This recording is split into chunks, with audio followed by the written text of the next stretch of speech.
Muchas bendiciones, hermanos. Gloria a Dios que nos regala un día más para compartir su palabra. Seguimos, hermanos, con la serie en el libro de Jeremías. Hermanos, si me escucho un poquito medio gangoso, es que estuve enfermo hace unos días, todavía sigo un poquito resentido, pero estar enfermo o no, no es excusa para no hablar de la palabra de Dios. En la salud y en la enfermedad, en todo tiempo hay que predicar la palabra de Dios. Y si usted es una de las personas privilegiadas a las que Dios les dio la tarea de hablar de su palabra, hágalo. No importa cuándo sea, no importa dónde sea, hágalo porque es su responsabilidad.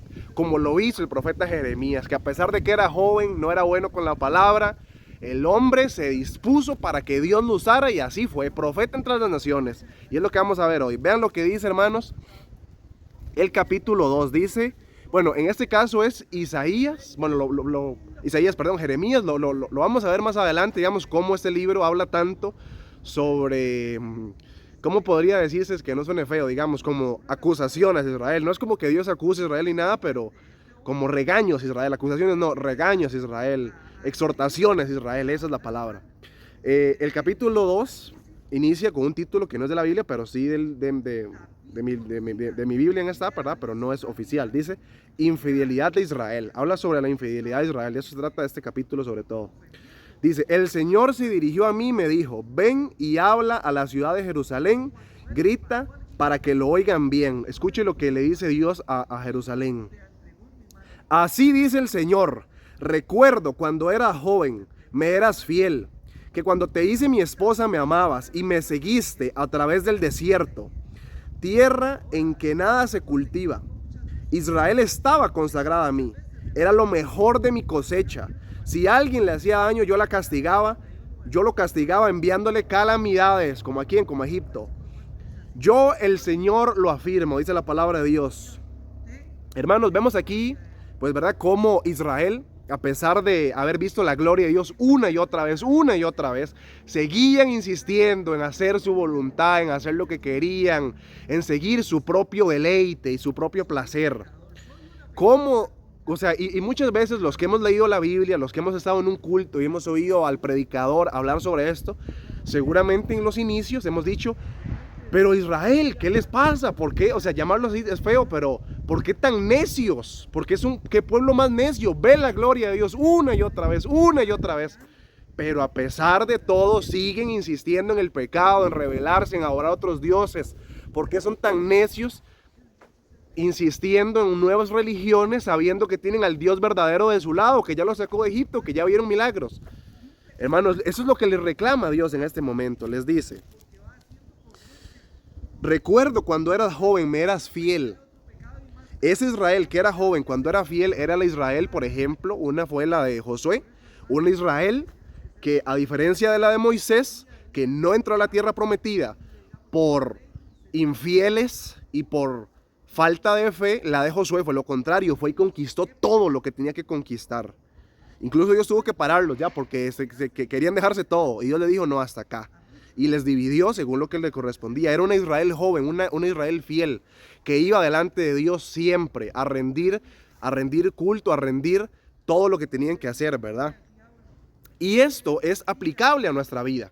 Nosotros al inicio de la vida cristiana, pues estamos con fuego, ¿verdad? Vamos a la iglesia todos los domingos, dicen vigilia. Por cierto, vamos a tener vigilia, hermanos, así que están invitados. Y dicen vigilia. Vamos todos, y que culto de jóvenes, vamos, que culto compartido con los hermanos de tal iglesia, vamos también. Y eso, tristemente, a muchos cristianos les pasa al inicio nada más, con el primer amor, en el primer amor nada más. Pero conforme van pasando los años y los años y los años, ese amor se va enfriando, como el pueblo de Israel. Cuando era joven le era fiel, pero después de los años de cristiano, después de haberse llevado golpes con los hermanos, con el pastor, que lo ofendieron, que no lo saludaron, que el pastor estaba predicando y que parecía que era usted, que alguien le dijo algo ofensivo, que no le dieron agua como a todos los demás, que a los demás sí les dieron comida y a usted no. Entonces ya empieza usted a perder ese amor, y lo que quedan son recuerdos de cuando usted realmente le servía a Dios. Entonces, hermano, vigilemos eso, que no nos pase los de Israel, dice. Cuando te hice mi esposa me amabas, es de lo que estoy hablando, el primer amor.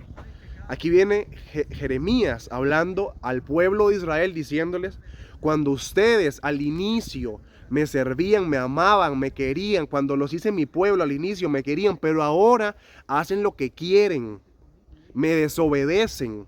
No hagamos eso nosotros. Dice, Israel estaba consagrada a mí, era lo mejor de mi cosecha. Si alguien venía y le hacía daño, yo lo castigaba, hermano. Eso es lo que pasa cuando Dios ama a su pueblo, cuando Dios los cuida. Pero cuando el pueblo se rebela, Dios no va y castiga al vecino, al malvado, no. Dios va y castiga a su pueblo, porque si su pueblo es suyo y le pertenece y son sus hijos, Dios los va a castigar. No nos ganemos ese castigo, hagamos que Dios se encargue de nuestro enemigo, el diablo, que le mande dardos al diablo, que lo destruya, pero nosotros no. No seamos como la vieja Israel, la Israel que fue desobediente, la Israel que no quiso obedecer los mandatos de Dios. Aprendamos de los errores que cometieron nuestros hermanos los israelitas. Seguimos, hermano, con los versículos 4 al 8. Acabamos de ver los primeros 3 versículos, es un poquito largo, entonces también relájese un momento y tome asiento para aprender la palabra de Dios. Sigue diciendo la Biblia, en Jeremías capítulo 2, versículo 4, descendientes de Jacob, familias todas de Israel, escuchen la palabra del Señor. El Señor les dice, ¿qué de malo encontraron en mí sus antepasados que se alejaron de mí?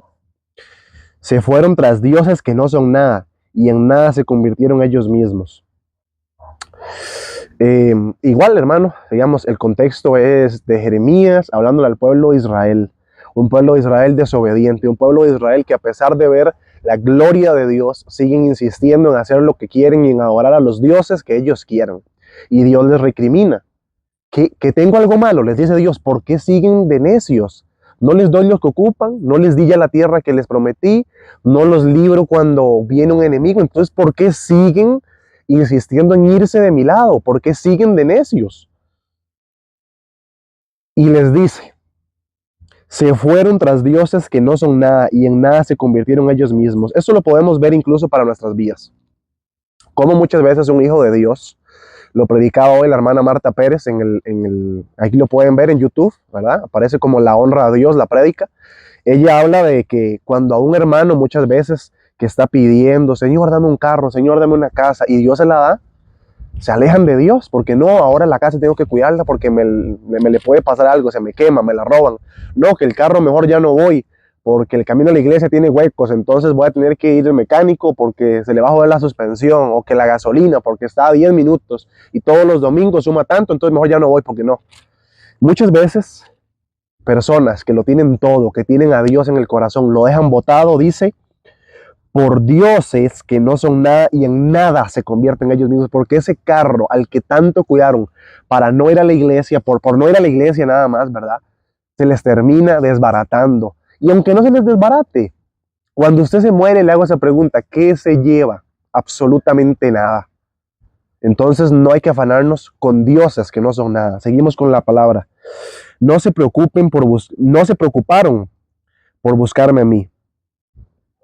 No, que los saqué de Egipto, que los guié por el desierto, tierra seca y llena de barrancos, tierra sin agua, llena de peligros, tierra donde nadie vive, por donde nadie pasa. Yo los traje a esta tierra fértil para que comieran de sus frutos y de sus mejores productos, pero ustedes vinieron y profanaron mi tierra, me hicieron sentir asco a este país de mi propiedad.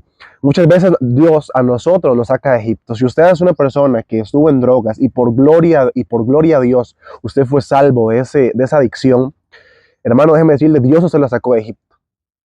Pero es su decisión si usted quiere volver a esa tierra seca, llena de barrancos. Ahora mismo usted está en la tierra prometida porque Dios ya te perdonó, te lavó tus pecados y dejaste la adicción. Pero es tu decisión si quieres volver a Egipto. O si quieres hacer de esa nueva tierra que Dios te dio un asco y hacer que Dios te domine. Entonces, hermanos, aprendamos de Egipto. Perdón, aprendamos de Israel, que estuvo en Egipto, que fueron esclavos, que estuvieron mal, y que Dios los sacó de Egipto, Dios los sacó de esa tierra horrible, llena de desgracia, y los puso en la tierra prometida. Pero a pesar de eso, ellos fueron a adorar a otros dioses. No hagamos eso, aprendamos de ellos. Veamos los errores que tuvo Israel y no los cometamos nosotros. Sigue diciendo, los sacerdotes no me buscaron, los instructores de mi pueblo no me reconocieron, los jefes se rebelaron contra mí, los profetas hablaron en nombre de Baal y se fueron tras ídolos que no sirven para nada. Qué triste cuando una iglesia, como lo podemos ver aquí, ¿verdad? Como los sacerdotes se rebelaron, como en una iglesia muchas veces son los pastores, ¿verdad? O los servidores, los instructores, los que se alejan de la palabra de Dios, hermano. Vea, si usted está en una iglesia, se lo digo así de todo corazón, si usted está en una iglesia en donde no se predique Biblia, en donde el predicador lo que llegue es a contar la vida, o sus buenas cosas que le pasan, o sus desgracias, o que la familia, o que eso, lo otro, salga huyendo, porque ahí no es un lugar para crecer. Busque un lugar donde se predique esto que está acá, Biblia. Si usted va a un lugar en donde se hable palabra, donde el pastor, donde los predicadores prediquen Biblia, quédese porque usted va a crecer ahí. Usted va a ser forjado en Dios y esa Biblia va a llegar a su corazón. Pero hermanos, aprendamos a que los servidores, los sacerdotes, bueno, los pastores en este caso, ¿verdad?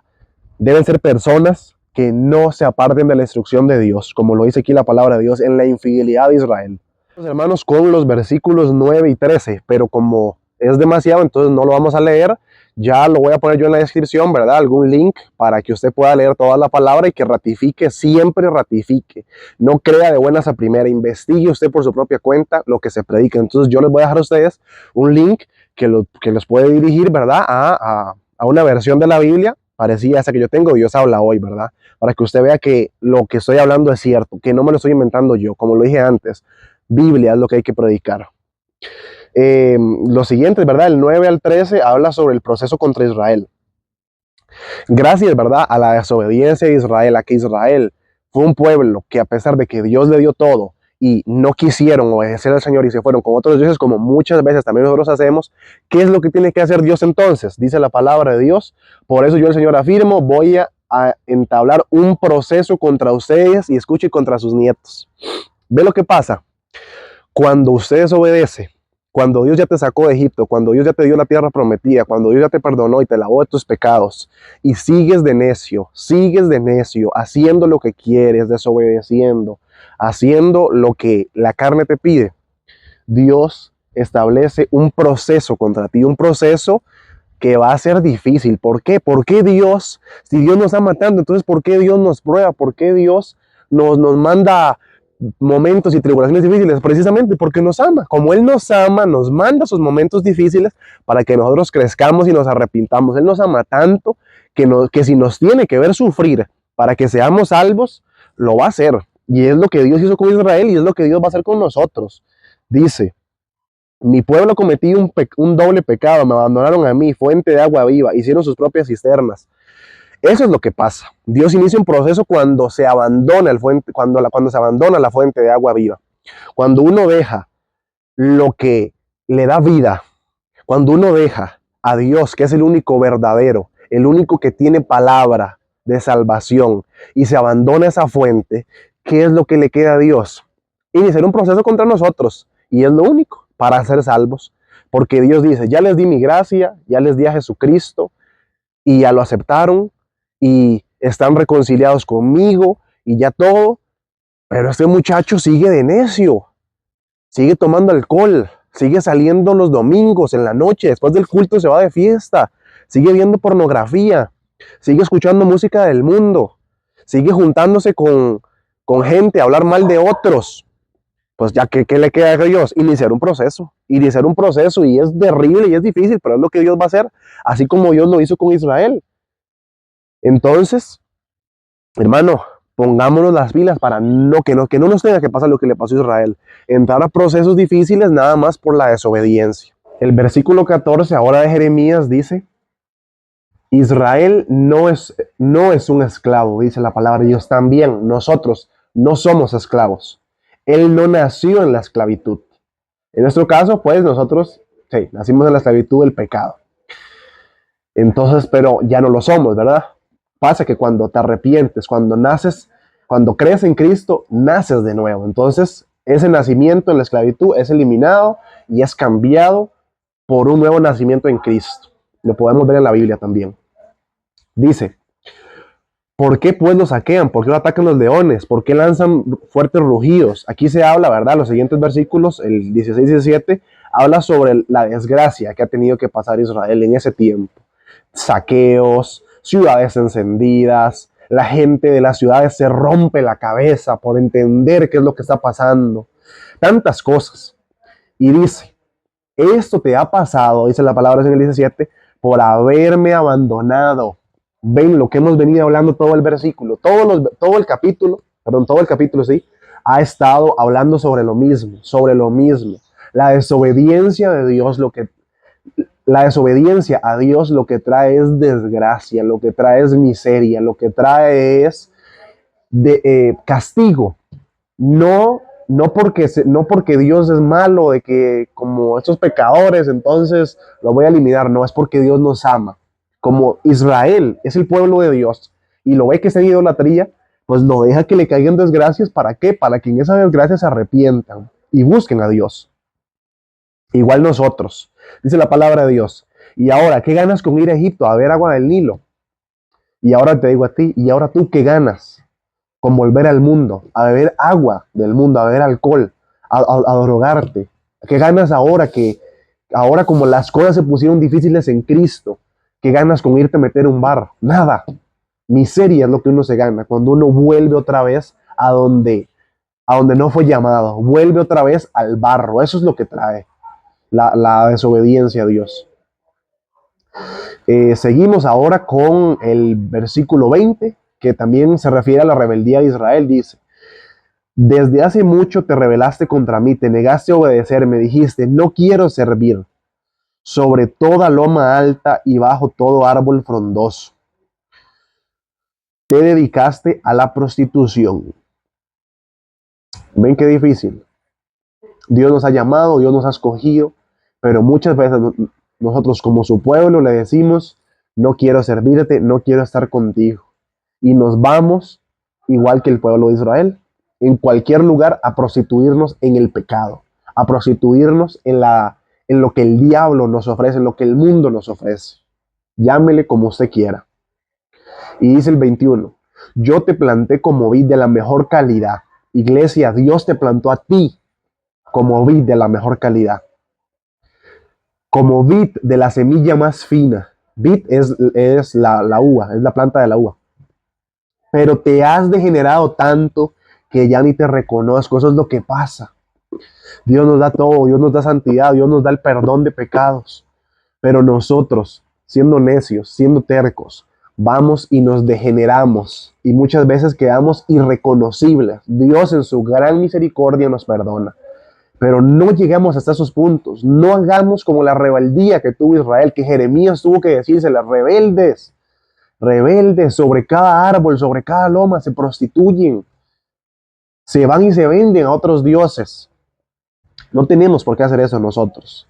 Dice el 22, por más que te laves con lejía y uses todo el jabón que quieras, ante mí sigue presente la mancha de tu pecado. Yo el Señor lo afirmo. ¿Cómo puedes decir, no me he manchado ni he dado culto a dioses falsos? Mira cuál fue tu conducta en el valle. Fíjate en todo lo que has hecho tú. Camella ligera de cascos que corren en todas direcciones. Asna salvaje que tira al monte y resopla jadeante de deseos. Cuando está en celo, nadie puede controlarla. Si un macho la busca, no tiene que cansarse. Siempre la encuentra en época de celo. Vean qué dura la comparación que hace el Señor al pueblo de Israel. Compara al pueblo de Israel con animales. Qué duro, porque hay algo feo. No sé si alguien lo ha experimentado, creo que todos. Que te llamen a ti burro. Es que usted es un burro, es que usted es un animal, es que usted es una yegua. Y Dios también lo está haciendo a través de Jeremías. A través de Jeremías, el profeta que hablaba la palabra de Dios. Todo lo que está aquí es la palabra de Dios. No fue Jeremías quien lo dijo. Fue Jeremías, sí, pero Dios le puso esas palabras. No fue que él se las inventó ni que le dijo lo que quería. No fue Dios. Y vean lo que Dios hace. Los compara a los desobedientes, a los rebeldes, como mulas, como asnos. Dice el 25. Israel, no lastimes tus pies corriendo descalza, no dejes que te saquen la garganta. Pero tú dijiste, no, imposible, amo a los extranjeros y me voy con ellos. Lastimosamente, nosotros, muchas veces, aunque sabemos que el pecado nos está haciendo desgracias, nos está arruinando, nos va a traer consecuencias, decimos, y Dios nos dice, no lo hagas, Mario, ya no cometas esto, Mario, ten cuidado con este pecado, Mario, pero no. Seguimos diciendo, no, imposible. Amo el pecado, amo lo que me ofrece el mundo. Luego vienen las consecuencias y luego viene el llorar por lo que nos deja todas esas acciones que van a tener repercusión. Hermanos, mantengámonos vigilantes, vigilantes a lo que Dios quiere decirnos. Dios nos quiere mostrar muchas cosas. Pongamos atención, abramos oídos. El que tiene oídos para oír, oiga lo que Dios dice, lo que Dios te dice a ti, iglesia. Deja ya el pecado, deja ya la rebeldía. Y eso es para mí y es para usted. Ya no podemos ir delante de Dios y decirle, no, Dios, nadie me predicó, no, Dios, nadie me dijo, no. Dios te está diciendo en este momento, deja ya la rebeldía. Deja ya lo que te ata. Pídele a Dios que te salve, pero hazlo de todo corazón, todos los días, a todo momento. Si sabes que eres débil, si sabes que no tienes la capacidad para negarte a ti mismo, nadie la tiene en realidad. Entonces, ¿qué es lo que tienes que hacer? Humillarte, humillarte, humillarte delante de Dios y reconocer, confiese los pecados delante de Dios. Dígale, Señor, no puedo, Señor, me es imposible, yo amo lo que me ofrece el mundo, como dijo Israel, yo amo a los extraños y me voy con ellos. Dígaselo a Dios, Señor, yo amo el pecado y me voy con el pecado. Pero Dios, a pesar de que lo ame, Señor, yo reconozco que está mal. Reconozco que ese amor que tengo por el pecado, que esas ganas de pecar, Señor, no vienen de mi carne, vienen, Dios, del mundo. Por eso te pido que me limpies y me saques de esa desgracia. Reconozca delante de Dios. No sea como Israel. Vamos ahora en la parte final del capítulo, en el versículo 26 dice: cuando el ladrón se avergüenza, cuando lo descubren, así quedará avergonzado Israel, el pueblo de los reyes, los jefes y los sacerdotes y los profetas. Cuando nosotros mantenemos una desobediencia constante por años, seguía, y Dios nos ha dicho, cambia, cambia, cambia, cambia, cambia, y no lo hacemos y no queremos, tristemente vamos a quedar avergonzados, seremos avergonzados. Dios no es un Dios que va a agarrarte por un pecado y te va a humillar en público ante las personas. Como este hermano que pecó va a ser humillado y lo voy a destrozar, dice Dios. No, no, no. Dios, antes de que algo así pase, te ha dicho miles de veces, deja ya el pecado, deja ya el pecado, por años, deja ya el pecado, deja ya el pecado, abandona tus ídolos, abandona lo que te aleja de mí. Y si la persona, en este caso podemos Israel, ¿verdad? Si la persona sigue y sigue y sigue, va a quedar avergonzada, va a quedar humillada, dice la palabra de Dios. Para mí y para usted, se lo digo. No nos ganemos esto de gratis. El 27. Pues a un árbol le dicen, tú eres mi padre, y a una piedra, tú eres mi madre. A mí, en cambio, me dan la espalda y no la cara. Sin embargo, apenas se ven en peligro, me dicen, ven a salvarnos. Nosotros muchas veces ponemos la confianza pues en muchas cosas, ¿verdad? En el dinero, sobre todo en el dinero, ¿verdad? Porque cuando se tiene dinero te crees invencible. Como tienes dinero puedes pagar un médico. Cuando tienes dinero puedes comprarte un buen carro, puedes tener una buena casa, tantas cosas, ¿verdad? Que ofrece el dinero. Como tienes poder sobre las personas, puedes decidir en la vida de ellos. Entonces te crees invencible. Pero luego todo eso que es material y que tiene un fin se acaba. Venimos llorando donde papito y le decimos, Señor, estamos en peligro, ven a salvarnos. Ajá, qué bonito, qué bonito. Ahí es donde realmente vemos el verdadero corazón que tenemos, y cuando estábamos bien, cuando estábamos haciendo lo que queríamos, estábamos tranquilos, pero cuando viene la desgracia y sí lloramos, Señor, pero ¿por qué me pasa esto? ¿Por qué me pasa aquello? Hermanos, es duro, pero así es. Entonces espero que haya podido aprender algo de este segundo capítulo de Jeremías. No lo analizamos todo, de hecho faltaron aproximadamente unos 10 versículos más, pero es tan largo que sería una prédica, ¿verdad? Bueno, eso ya es muy largo, casi como una prédica, pero no, tampoco hay que hacerlo tan largo, ¿verdad? Entonces, hermano, espero que haya podido aprender algo de esta rebeldía de Israel, de las consecuencias que trae rebelarse, de cómo se describe la infidelidad, algo detestable, que Dios siente asco incluso muchas veces del pecado que nosotros cometemos. No de nosotros, porque somos sus hijos, los que hemos aceptado a Cristo, pero sí de nuestro pecado. Entonces, arrepintámonos, confesémonos delante de Dios y digámosle, Señor, perdóname, Dios. Yo sé que no soy perfecto, quisiera hacerlo, pero no puedo, Señor. Así que me humillo delante de ti, reconociendo que soy un humano lleno de errores, perdóname. Hagamos lo que no hizo Israel en ese tiempo. Aprendamos de nuestros hermanos mayores, los israelitas. El injerto somos nosotros, ellos son el olivo original, las ramas primeras. Aprendamos de ellos, hermanos. Muchas bendiciones.